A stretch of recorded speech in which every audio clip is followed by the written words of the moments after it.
Welcome back, everybody, to another episode of the Roses and Rhetoric podcast, episode number 40. I'm your host, Jimmy Hackett. Joining me, as always, although from a foreign and distant land, my charming co-host, Joseph Stanford.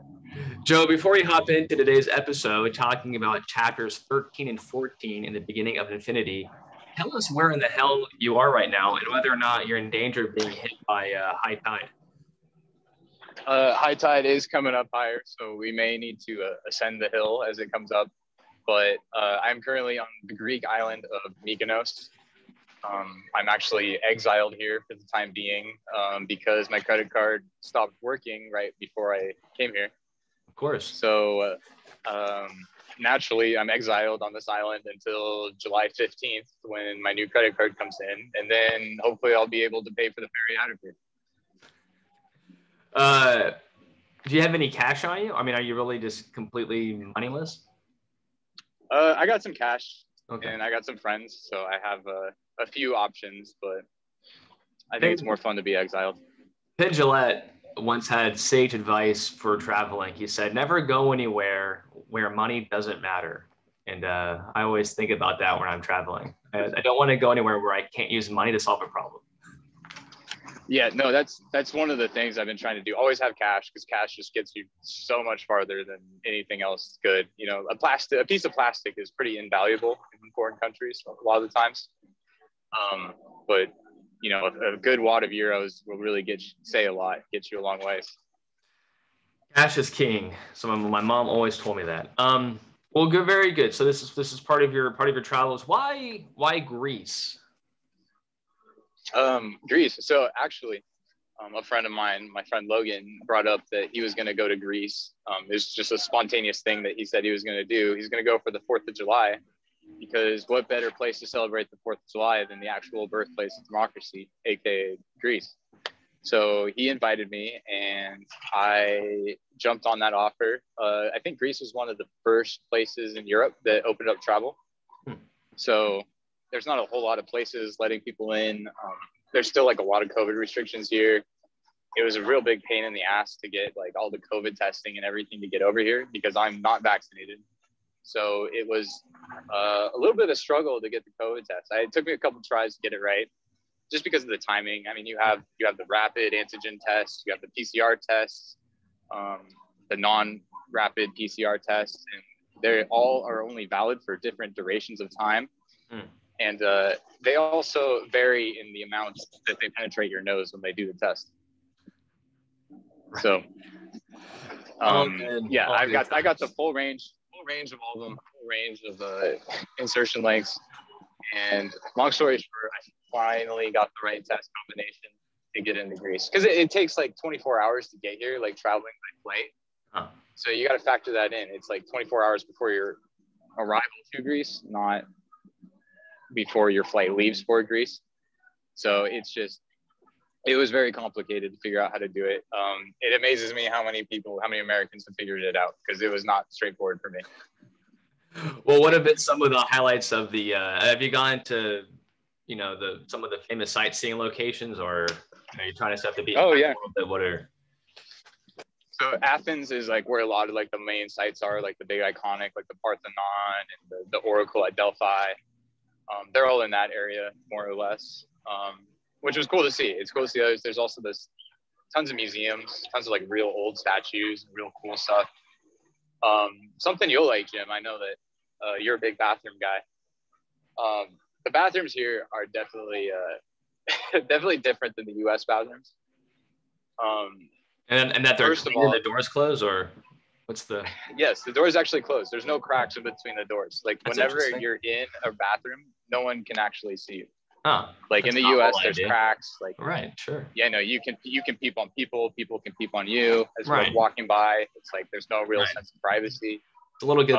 Here it's totally different. Yeah, you get your own room. It's like you get your own room to use as a restroom, which is nice. Yeah, that is nice. You'll like this, Jim. So you're not allowed to flush toilet paper here, because the sewage system is like so archaic. So they give you there's a trash can. You just put your toilet paper in the trash can when you're done with it. Right. So that's always good times. You know? That's always good times. Yeah, I had to do that. traveled at least one place, maybe two, where you had to do that. And I always wonder how many people just say, no, it just flush it anyways. I did not. I put mine in the waste paper basket, quote unquote. But boy, it was sure tempting to break that rule. That one was a follow. Yeah, I've been working my way up just progressively. Like I started with just flushing one square. There was no problems. I did 2 squares, no problems. I think I'm up to about 3 or 4 squares now. So I'm just going to keep going until I figure out like what the breaking point is. The way to test it is just to take the roll, unravel a little bit of it. Don't detach it from the roll, but just put, that loose end into the toilet, flush it. It'll suck the roll down. And then see where you get up, and then you can just count just counting away back up. Oh, we can do 37 squares at one flush, and we're okay. And then you just know you're not flush more than that. I mean, you're right. That's if you want to get an accurate measurement, that's what we got to do. But I figure, hey, like if everyone's doing it, like if everyone's doing this test or flushing 5 squares every time, I could see how that would be an issue. But it's just me. I'm just doing it as a, experiment as an indivial. So I figure there's no reason to think other people breaking the rules. Right. Of course. Yeah, exactly. But yeah, all in all, it's great time so far. Wouldn't they just install bidets everywhere? If you're not going to flush the toilet paper, just install a bidet. I mean, it's an island. You just use the salt water. I guess you have to worry about corrosion at some point, but I would just corrosion I would just worry about people flushing the paper. I think they would just put bidets on all the toilets and just have that be their MO for this unit operation. Yeah, I always hear like Europeans are like synonymous with bidets, and bidets are synonymous with Europe, but I have yet to see a bidet since I've been here. And are you sure you're not mistaking one for a water fountain? That's possible. Maybe. Yeah, you want to be careful. How public are these public bathhouses you find hearing about? Is this a water fountain or a bidet? Is that for a dog or for a child? What are we doing? Sometimes you just don't think about these things. If you're thirsty, you got to drink. That's my philosophy. And if you got to wipe, you got to wipe. Pipe. Yeah, very good. Well, I always love a good toilet check-in around the world. That could be a nice segment. We just look at different bathrooms throughout the world. I heard that Japan has good bathrooms. We have to make it down there someday. Yeah, clean people in Japan. Yeah, clean people. Well, I always hear that about the islands. Islands always have clean people. So. Well, I gotta say, being on the islands is different. There's no idea of time here. There's no concept of time. It's island time, right? So, and especially Europeans, they just like eat dinner at like 10, 11 p.m. and then they just like literally just party till like 6 a.m. like every night, like Monday night, Tuesday night.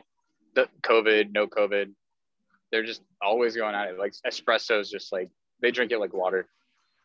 And then water is, you can't drink the water out of the pipes apparently. I don't know if it's like a lead thing or like a bacteria thing, but there's just always water bottles. There's big water bottles. And there's an unlimited amount of water bottle brands that are being served. Like just random Greek letters, different water bottle labels. Interesting enough, sometimes they'll list like the water specifications on the bottles. Right. So they like list out the nitrates, like the sodium content, like, I don't know, the conductivity, like all this random specifications. Like who cares about this? Right, I'm going to drink it anyways. Who cares if I get sick? Someone cares. Yeah, get a bottle. It's good enough for me. Yeah. That's good. It's all good stuff. Yeah, well, hopefully you don't get sick. It's no fun. Hopefully your card arrives on time. And where are you going to next? So Mykonos is the last planned stop that I have. So once I get out of exile, I don't know. Thinking about it, a couple of different things. If any of our viewers have ideas, they should let me know. I was thinking about going over to Rome or Italy, maybe Sicily, maybe some other Greek islands because there's like 100 of them. I don't know. Just play it by ear. Very good. Well, we had a fun episode today. I said the top of the show, discussing 2 chapters. We're nearing the end of our journey through the beginning of infinity, and today we're talking about 13 and 14, chapters 13 and 14. Chapter 13 focusing on how groups of people make choices and political systems, etc. Chapter 14 talking about objective standards of beauty, objective standards of aesthetics, and a bit of a discussion on where art or things like beauty may have come from, which I thought was an interesting discussion as well. And I thought these were two interesting chapters because, especially number 13, there's this idea of ways that people make decisions as groups. And it ties in nicely with the discussion that Jack and I had. Of course, last episode we had Jack Urness on the podcast. Check him out at Jack and Reno, World's Best Podcast with Jack in Reno. And yeah, big shout out to Jack. Yeah, he did a great job on that. Is a great guest as always. And we were talking about great host. Great host. Well, right. On great host, great guest, and great beard. And most likely many more things as well. And we were talking about the limitations of debate and why debate is often not a great way of getting at the truth. And I think chapter 13 touches on that very clearly, because a problem with a debate is that you go into a discussion with a preconceived notion of one of the ideas on the table being correct, when in reality it's probably something that no one's thought of yet. And so you immediately break off into teams, and it becomes a competition between the teams to prove why they're right and the other side is wrong. And a point that David Deutsch makes again and again in this chapter is that really what political decision-making ought to be about isn't about one side convincing the other side or compromise. It ought to be about everybody working together to create a new idea that gradually approaches unanimous agreement, and that ought to be what we're trying to approach.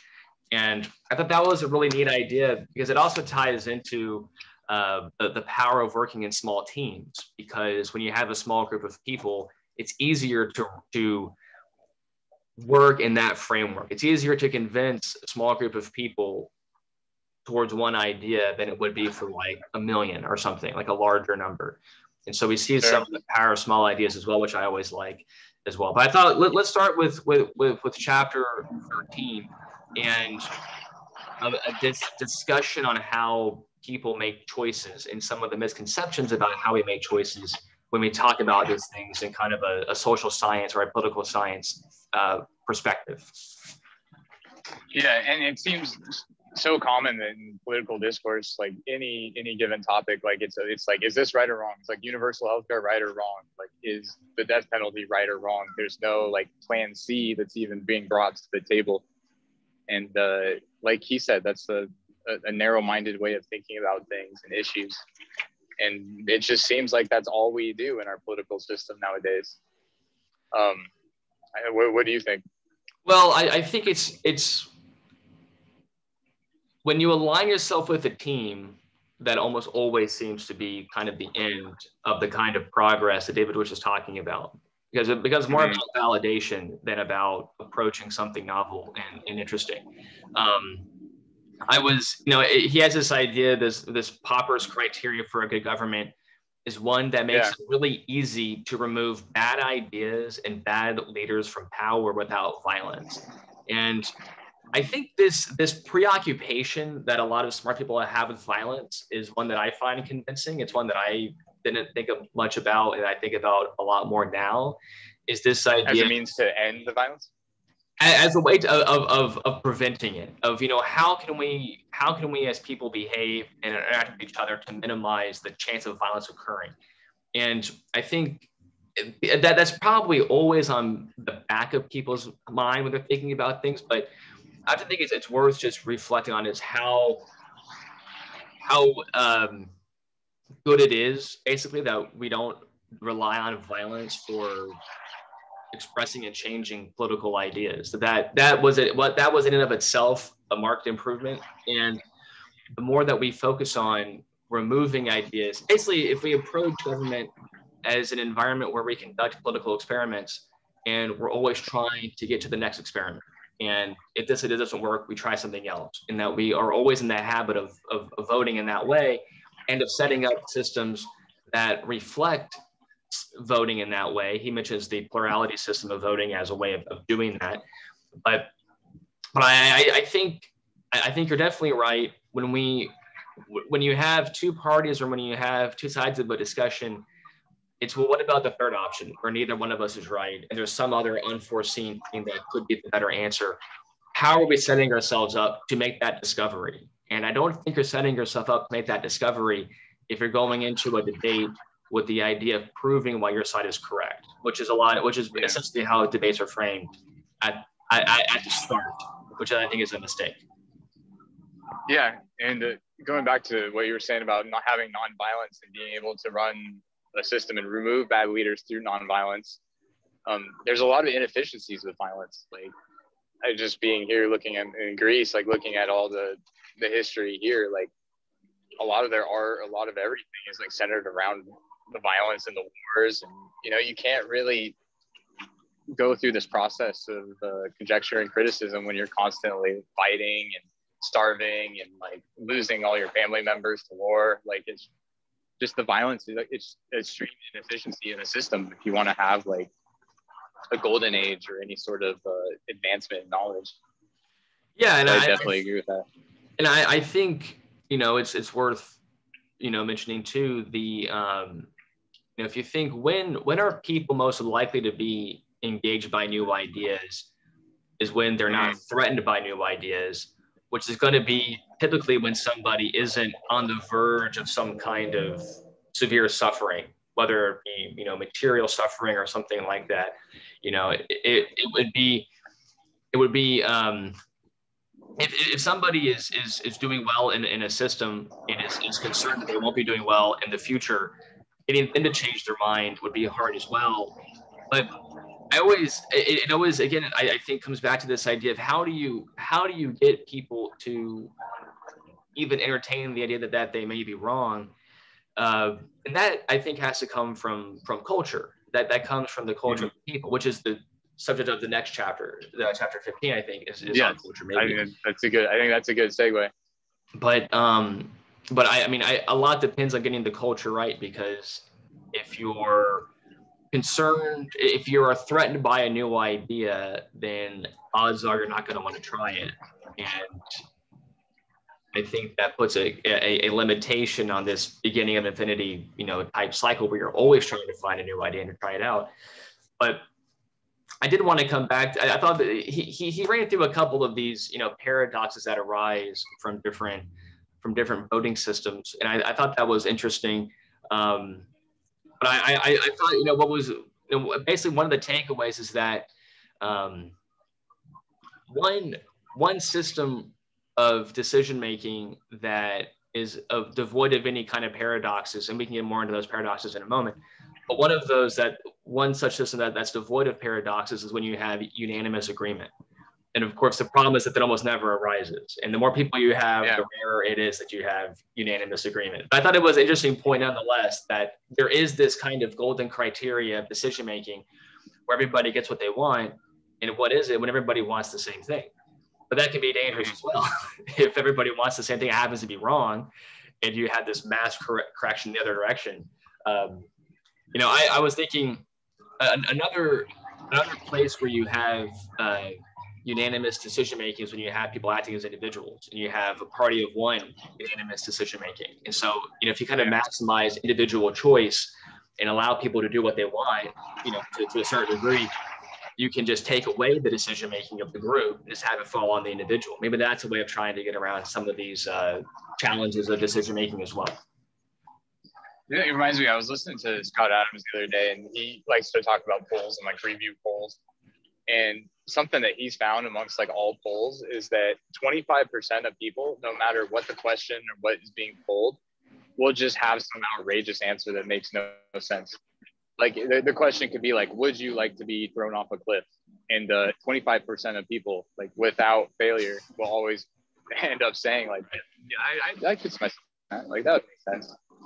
But that's what he's saying is that's just how hard it is to get like a unanimous decision on anything, because 25% of the people are just going to fuck up the answer. Like whether they're just trying to like play with the system or mess it up or just troll the pollster, or, I don't know, who knows what, or they're just stupid. There's always going to be that 25% that screws it up. So funny you were talking about unanimous systems. Like right. That's definitely a limitation. Well, and so, diving just a little bit more into some of the specifics of this chapter, one of the criteria that comes up is this notion of proportional representation in government, which is this idea that you elect people who win a majority of the vote. So you have 3 people running for office, and neither one of them wins more than 50% of the vote. What you would do is like maybe you do a runoff between the top 2 people, and so that would be a proportional election system. And contrast that with a plurality election system where we have the same scenario, 3 people running, and even if none of the 3 have a majority of the vote, the person is elected who has the most votes. Yes. This kind of system, David gives various examples, but this kind of system prioritizes removing bad leaders from power and prioritizes, in a sense, removing bad groups, because it tends to be the case that, when one party, when one person in a party in a plurality system, it tends to be that the party as a whole does well. And so you're putting large groups of people at the same party into power at one time, but on the converse, you also have the potential for moving that large block from power as well. And I was just, he contrasts that with the proportional election system because of, or rather with respect to this notion of the tyranny of a third party, which I always think is a funny thing that can arise. But to give people an idea of what this is like, if you have 3 people that are running for office and the top 2 people have almost all of the vote between the 2 of them, but they don't have a majority, they have to cater to the third party to win their votes to push them over that 50% limit. And so what you can do is inadvertently, what you're doing is you're giving all the power to a tiny, tiny fraction of the people in order to overcome that majority vote. So in effect, you don't even have, at that point, that third party has, so much more power than the way that the majority of the country was voting. I always think that things like that are kind of funny. I mean, obviously they have important side effects, but I always think it's funny how these unintended consequences end up happening. I think tyranny of the third party is a funny one that can happen in coalition government. And he gave some historical examples of that in the book that I thought were funny as well. Yeah, no, I think that there's a lot to unpack there, probably more than we can do so today. But like I said, I am running on island time here. So I just want to ask, to kind of segue into the next chapter and ask you, Jim, the next question. What makes flowers beautiful? Yes, which is the title of chapter 14. In short, I'll give David Deutsch's answer, which I found pretty convincing. I think it's a good argument. The reason that we find flowers beautiful is because we can recognize in the flower a kind of intelligence that was behind its design. Of course, this is an intelligence that came about from coevolution between the flower and the insect that it was evolving with through the pollination, nectar, feedback mechanism. But the reason that we find a flower beautiful is because we can recognize that the flower is serving some kind of purpose, and that in line with other ideas in David Deutsch's book, when things serve a purpose, they're hard to vary without making worse. And we can recognize that kind of design detail in a flower, which allows us to pick it out, as being uniquely, it uniquely stands out among other things in nature because it very clearly was designed. Of course, I'm saying designed in quotes. It was designed by an evolutionary process with an insect that was evolving with. But that would in short be the answer that David Deutsch gives. That beauty is kind of is a response to a recognition of intelligence and that beauty evolves from an ability for intelligence to communicate across species barriers. And then also potentially in human culture, art could have served as a way for different human groups that had never contacted each other before. How can I convince you that I'm a human? How can I communicate to you as a human?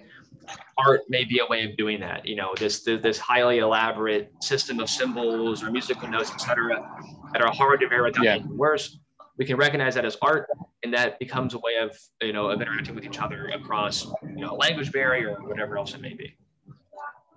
Yeah, I like how he said that it's hard to define exactly what art is and what beauty is. Certainly there's some objective measure of it. If through natural selection flowers look the way they do, like maybe if a flower looks one way it attracts more bees than if the flower looked the other way. But then he talks about like Mozart and like music and how it's there's no like objective truth to a lot of art. To some there is, you can measure it, but to some there isn't. And then I remember he was also talking about things like elegance, and how like elegance, I believe he defined is a simple way to define truth, I think, or something like that. It's like the simplest way to define a heuristic. Truth. Yeah, it's a heuristic for identifying what may be correct. It isn't always right, but it tends to be on the right path. Is kind of what he describes as elegance and truth, between the two of them. And I liked how he was also talking about how in beauty, like something that looks, humans, we can only perceive certain wavelengths, we can only perceive certain sound waves, et cetera, et cetera. So like to an extraterrestrial, our art might be like just completely meaningless, because maybe they can only interpret radio waves, and then they just come here and they just don't see any of the same things that we see. I thought that was a interesting perspective to put things into. But it is a good question, like what makes art, like what makes it beautiful, and like what's the overlap between art and science? Well, I think, you know, going back to the example of even like the aliens, it was an interesting point of like, well, you know, we may not be able to see what they see, but we should be able to devise a kind of machine that say that we could wear over our eyes, and then, you know, to see the wavelengths of light. He gives the example of like radio telemetry for like radio telescopes for that kind of thing. Yeah. That, we can transcend our limitations of, you know, our eyes working a certain way, or, you know, something like that. We conceivably could transcend those kind of experiences that we're limited to. And, you know, who knows what else. He gives kind of in the end of the chapter, he gives this discussion that maybe one day we could actually, you know, live the world through the mind of a bat or something, and that, you know, we could have echolocation be a way that we interact with the world, and that would open up whole other ranges of art that we haven't even conceived of yet, because we don't use echolocation, or we don't think like a bat does. And so maybe someday. The frontier of art is, you know, obviously limitless, because not only, you know, can we have all the things to play around with now that we have with our own visual hearing abilities, but also the abilities that we may not even have yet, that we may have in the future. It's more even expands that ability as well. I wanted to come back to one thing. Let me see. I had a note here. All right. Yeah. Let's address that, and then let's get this movie review, because I am working on borrowed time here. Yes. Let me do this real quick. I made an argument maybe 2 episodes ago with you with capitalism and the beginning of infinity. I was hesitant to say that idea was inspired by Nassim Taleb, because I'm always afraid that I'm gonna like say that that's true, and he's gonna be like, you have no idea what I'm talking about. I thought about it more, and I feel comfortable saying that I do think that idea was heavily inspired, if not taken, from Nassim Taleb. So hopefully he agrees with me from what I said last episode. And then just a recap, what was the idea? Just basically, capitalism and private property allows you to take risks and localize the consequences to yourself and to your property. And that when we live in the beginning of infinity, that necessitates a kind of knowledge frontier beyond which everything is a guess about what is true and is not true. So I think an ethical way to approach that problem is to allow people to make decisions for themselves, which in my mind necessitates a kind of need for private property, because it's that property that you are using to make that bet. So I think that's more or less what the scene means, what's skin in the game. But like I said, I'm always hesitant that I missed something from him. He's like, what are you talking about? But in any event, if he agrees or not, it'll be fine. Okay, let's go to the movie review. And then let's just give a summary of both chapters, and then I think we can close it out. I know you got to get going. I do want to get to the movie review. So Joe, when you're ready, let's have it for this one. Okay, we got a good movie review this week. This one is Werewolves Within is the name of the movie, and you can watch it at select theaters and for rent on Amazon and other digital platforms. So what it's about. The residents of a small town divided over a proposed pipeline get snowed in just as mysterious creatures begin to surround them. Newly arrived forest ranger Finn Wheeler attempts to stop the creature before the townspeople tear each other apart through fear and suspicion. Is it good? Yes. Based on the virtual reality game of the same time, it's a fun ride that easily takes the title for the best video game adaptation in film history. Granted, that's not the highest bar. I've never played the game, but my understanding is it's similar to the card game One Night Ultimate Werewolf, which I highly recommend, wherein players must debate and decide who amongst them is a werewolf in order to win the game. Ironically, the question of the werewolf's identity is the film's big failing. It is a bit like Knives Out in that way. There may be a large cast of exaggerated characters who you don't trust, but too many of them are easily discarded as suspects, and relatively sharp viewers will realize one suspect towers above the rest. Knives Out was otherwise so well written and performed that the ultimate lack of mystery was fine, whereas Werewolves suffers a bit from that lack of suspense. Still, there's plenty to enjoy here. Still, there's plenty to enjoy here. An opening quote from Mr. Rogers, accompanied by an over-the-top horror scene, sets the tone for the both comedically and thematically. While it has its suspenseful moments, the film isn't heavy on scares. This is more Tucker and Dale than Cabin in the Woods. So those wary of horror need not worry. Comedy is much more the aim here, and the film hits. The cast is filled with skilled comedic actors whose names you likely don't know, but whose faces you'll recognize. And it's enjoyable watching them dig into their characters, especially as they begin to descend into the Lord of the Flies-like madness. The highlight, though, is Sam Richardson, whose amiable forest ranger attempts with the aid of mail carrier Cecily, Milani Vinatra, ably proving she's capable of being more than the AT&T woman, to keep everyone on the same page in the face of the threat. As in his best known role of Richard Splett on Veep, Richardson's good-natured Finn stands in sharp contrast to the characters surrounding him. Here, with his character's naivety turned down to more human level, Richardson proves adept at playing the straight man at a sea on insanity. He makes Finn somewhat worth rooting for, whether we're laughing with him or at him. Of course, most of the townsfolk ultimately succumb to their greed and paranoia. And while that's bad for them, it serves the film as well. Their unlikability allows Werewolves to more easily maintain its comedic tone, even as the death toll mounts, and drives home its thematic point. That especially in time of crisis. It's important to be a good neighbor. And here, other films to watch. For another horror comedy involving a small town and potential murder by werewolf, The Wolf of Snow Hollow.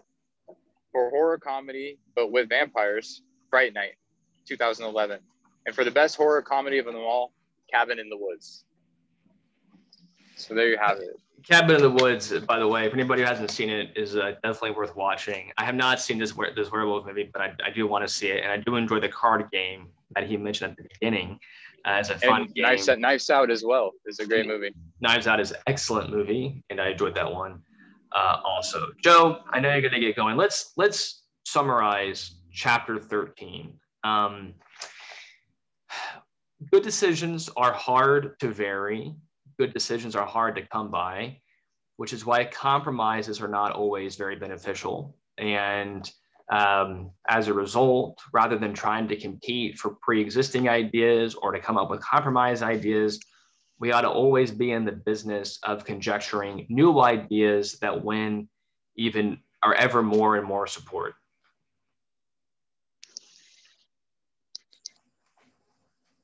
Do you agree with that? Would that be a good summary of chapter 13?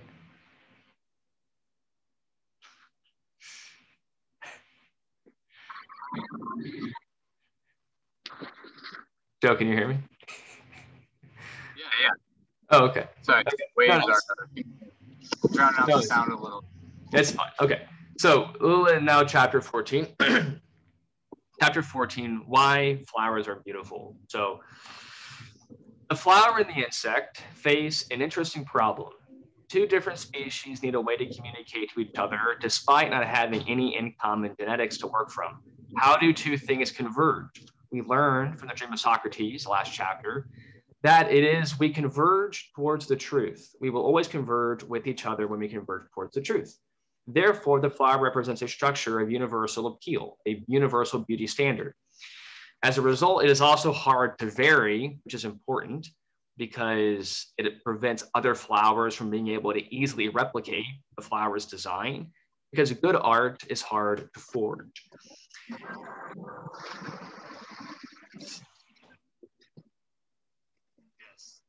Sorry, Jim, we're having some. No, it's okay. Here. I wanted maybe we'll this one up. Okay, all right, very good. I think those will do it, folks, for this episode. Episode number 40, another 40 weeks in the making. Had a lot of fun. Joe, I know that you're busy. Get back out there, have some fun. We'll see you next week. Everybody, be sure to like, share, and subscribe. Follow Joe on social media at Jose4_Squarevo on Instagram and Twitter. Follow Roses and Rhetoric at Roses_Rhetoric on Instagram and Twitter. And then our YouTube channel as well. Just search Roses and Rhetoric. We will come right up. Until next time, I'm Jimmy Hackett signing off for Justice Stanford. Ciao. Ciao.